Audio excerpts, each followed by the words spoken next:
Dr. Mesias Alfeus is among the young researchers under 40 recognized in South Africa and has recently officially become a National Research Foundation of South Africa researcher. Now, Dr. Alfeus, who is a stellar in the field of financial mathematics and a senior lecturer in financial risk management at the Stellenbosch University in South Africa, now joins us in studio to discuss the importance of research as well as to touch on the issue of the high rate of failure in mathematics as revealed by the 2022 NSSCO as well as the NSSCAS candidates, where over 400 candidates scored 0 in mathematics. Good morning, Doctor, and welcome to Good Morning Namibia. Good morning, and good morning, NBC viewers. Thanks for having me. Happy 2023. Happy 2023 too. Oh, okay. Now, Doctor, before we get into the statistics about the failure rate in terms of mathematics, maybe let's get to some personal conversation. Who's Dr. Alfeus? I mean, talk to us about your academic journey, how your love for mathematics started, and etc. And also a little bit background on you, Doctor. Okay, thank you. I started primary school at Okadila Primary School in the Oshana village, and after grade 2, I was taken to Antony to take care of my grandfather's livestock. And then I was fortunate to join Antony Junior Primary School, now known as Shikesha Primary School. And my great-grandmother told me to come back to Kadira Primary School. I continue grade 5. When I was grade 5, I developed a passion for mathematics. Already when I was in grade 5, I was able to solve mathematics for grade 7. And I went to Namtai Combined School. From Namtai Combined School, and I went to Mweshipandeka. After Mweshipandeka, I was awarded a bursary by Petro Funds to study engineering at Polytechnic of Namibia, now known as NAST. But while I was at NAST, doing electrical engineering, I felt like I was mathematically starved. So I communicated with different companies in Namibia to give me sponsorship to do mathematics.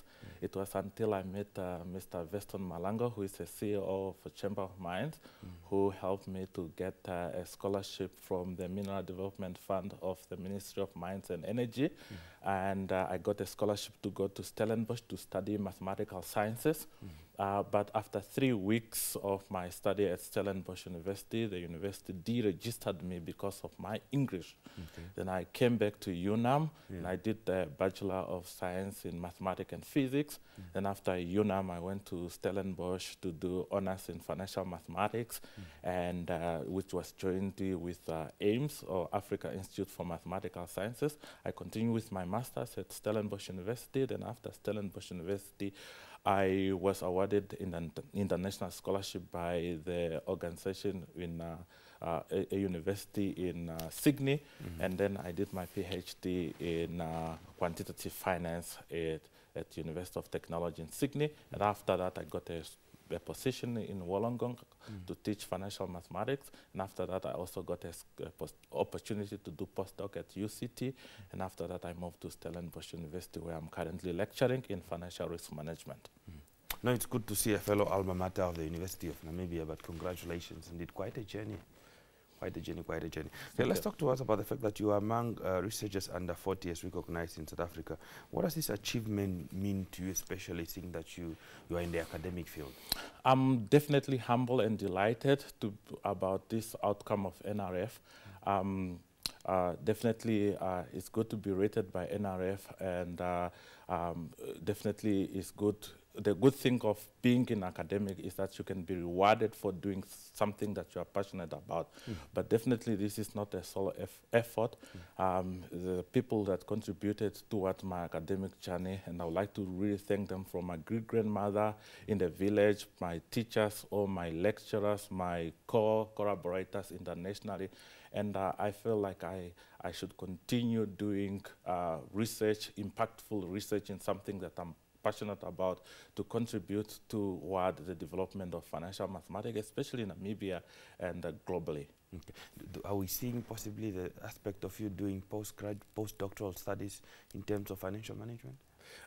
Yes, definitely. I'm even supervising PhD student currently in financial risk management, which is deal with creating up new models to deal with new financial risk phenomenon. Do we possibly see a new equation courtesy of Namibian in South Africa? Maybe now we've got X plus is equals what? Maybe we'll have that's what Y doing, plus right? K. It's sort of a new formula that we can give credit to Namibia. Yes, that's what we're doing, right? We want to develop up new mathematics to deal with new financial risk management concept. Okay. So that's what we're doing. Okay. Now let's talk about the importance of the National Research Foundation ratings. So the NRF rating actually rates the quality of research, which is based on peer review publication performance, as impact, as well as international recognition. This is a real academic accord that's bestowed upon the academics because of their exceptional research output. So definitely, I'm very happy with this, that I'm being rated, and that means that I can now be able to gain access to funding for research and for all my postdoc students. Okay. Now, talking about the fact that you are under 40, how many young people, just for interest sake, have been identified under 40 in terms of these ratings, if you have that number? Well, I have to be humble that I'm one of the few people, and I'm really grateful to God because of this wisdom to be able to carry out exceptional research in my field. Okay. Now, we understand the fact that, you know, you are not in general mathematics, but your focus is on financial mathematics. In your opinion, what is the usefulness of mathematics in modern finance? Okay, well, financial mathematics is all about developing up new stochastic models to deal with new phenomena. Now, when you say statistics models, what do you mean? Break it down for the ordinary Namibian. Stochastic models are models that behave on randomness events. So the market is dynamic, it's changing every day. So we need to develop up new mathematics to deal with new market phenomena. Okay. So financial risk is becoming more and more important, more than ever, especially that we've seen events from the global financial crisis, we've seen from COVID-19. Definitely, financial risk models are inevitable in a modern finance. Now, when you say inevitable, it means that definitely means it's bound to change, isn't it? Yeah. With that going over time. Yeah. So we need now to develop up even more mathematics to deal with new dynamics of the risk. I wonder if you ever consider a career in stockbroking, because I'm sure you'll be able to predict the market. Okay. Well, I'm more of an academic than. Okay, but okay, right. Let's talk about the recently released results that we've been talking over the past over 1 week and a half now almost. It's the issue of the NSSCO as well as the NSCA, where candidates were over 33,000 failed and over 400 scored 0 in math. What is your take on this as a math lecturer, and what would be your advice specifically to the education sector? It's a very disappointing statistics. Mathematics deal with logic and reasoning, and it's very pity that we are not passing this across to the generation of Namibia. One of the key attributes, or one of the factors that I want to indulge in, is about the teaching methodology. Teaching mathematics is an art on its own, and teaching mathematics, you should teach mathematics in a way that is easy to comprehend. That means you must teach as a teacher, you must teach mathematics with eagerness and with passion. So mathematics, most of the, us as a lecturer, you have to identify in a class how many students are there that need extra help.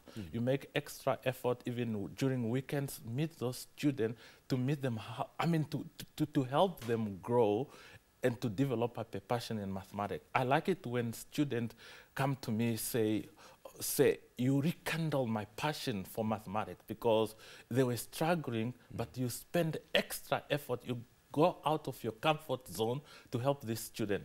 So I will advise educators and teachers in mathematics to go back to the drawing board and identify. This is actually a wake-up call to identify where is the problem, because 400 students getting zeros, that's a problem that the Ministry of Education have to address as soon as possible. Because if 400 people cannot reason, cannot use their logic, then there's a big problem that needs to be addressed urgently. Okay. Now, let's talk about the fact that maybe diverting a little bit. I remember when we entered the University of Namibia, there was a requirement of a module called business mathematics. Oh, God forgive me. Terrible time with that subject. But the fact that some of these core entry modules are being removed, is that perhaps also a call for concern? Should mathematics be taught to everyone, even if everyone doesn't necessarily need mathematics in their line of specialization? I definitely, I think that's a big mistake. Definitely, mathematics should be taught to everyone, because mathematics, like Galileo said, that mathematics is a language that God used to create a universe. So everybody, I was impressed when I was in Australia, Sydney. I found law students studying certain logic because they need this in their reasoning, in putting ideas, arguments together. They need mathematics. So I would advise even the University of Namibia to reintroduce this business mathematics, because it helps to all the courses. Yeah, in all the courses, because it helps people to think properly. Okay. Now, let's talk whether or not we are doing enough in secondary to uplift and promote mathematics, and if we are not, what should the scholars, those that are responsible for developing our curriculum, advising curriculum, principals, heads of department, what can we do to uplift the use of mathematics? That's a good question.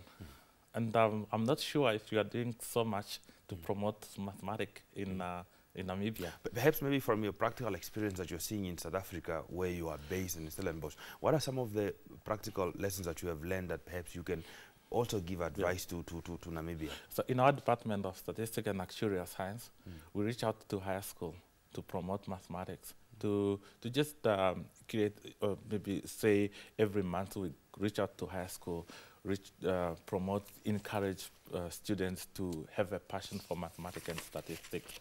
And I would encourage the higher learning institution in Namibia, like UNAM or NAS, to reach out to primary school or higher school, encourage students to do mathematics. I remember one particular case when we were the first to write this Namibia Senior Secondary Certificate that was introduced in 2007. There was a foundation it's called Lasals Ipangerang Shinyemba Foundation, that was reaching out to poor schools in the northern region, encouraging, giving tutorial for free to people in mathematics, because they want to prepare students. It just rekindle the passion for students to do mathematics, and also to just prepare students for the final exam. I think we should really introduce something like that. Okay. Now, as we begin to round up our conversation this morning, and I know the Namibian National Students Organization this week issued a press release saying it's calling for an intergovernmental committee to really review some of the things that we're doing in terms of our curriculum, and especially to avoid such a high failure rate. Do you possibly see yourself being able to serve, if called upon, to be able to find some of these solutions to our curriculum? Thanks, Lott, for that question. Like I told you some times ago, I'm someone that has passion about Namibia. I want to give back to Namibian community, because I was sponsored by the Namibian institutions to study mathematics, so that I'm available to give advice and recommendation on how we should take forward, how we should improve, because this is something that needs urgent attention to address the problem of education in Namibia. Okay.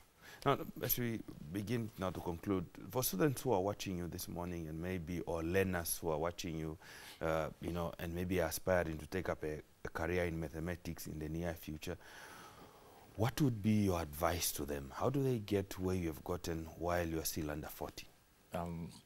Good question. I would advise aspiring students in mathematics to approach mathematics with passion and with discipline. They must get away with stereotypes that mathematics is difficult, that you can't get a job with mathematics. Remember that mathematics is like a jealousy girlfriend. It's something that needs its attention. And you should always approach it in such a way that no matter you're experiencing difficulties, you should never, never, ever give up. Okay. Well, Doctor, thank you very much for making time this morning, and we wish you all the best and continue making strides. We hope to see you, to hear that you have done another postdoctoral thesis on something and you have found an equation that can be attributed to Namibia. Thank you. And I thought I would just like to share this final remarks. I find it very helpful to, in any academic career, to have 3 qualities that will help you to strive in your academics. First of all, you must always have a sense of dissatisfaction. That means you should never feel arrived at your goal. And secondly, you must have discipline in everything that you do. And thirdly, you must be determined. I like Apostle Paul in the Bible when he said, I press on toward the goal to win the prize of heavenly calling in Jesus Christ. That means you must always be determined to reach your goal or to reach your calling in life. Thank you very much. Indeed, a powerful way to end our conversation this morning. And we wish you all the best and happy 2023. Thank you May very many much. things happen for Thank you, Matt. No. Now, that was Dr. Mesias Alfeus, who was recently recognized as a stellar research under 40 in South Africa, and definitely just talking to us about some of his achievements that he has done, and also recommending that mathematics requires logic and reasoning, and encouraging all those that are involved in the education sector to do much better when it comes to that the teaching of mathematics.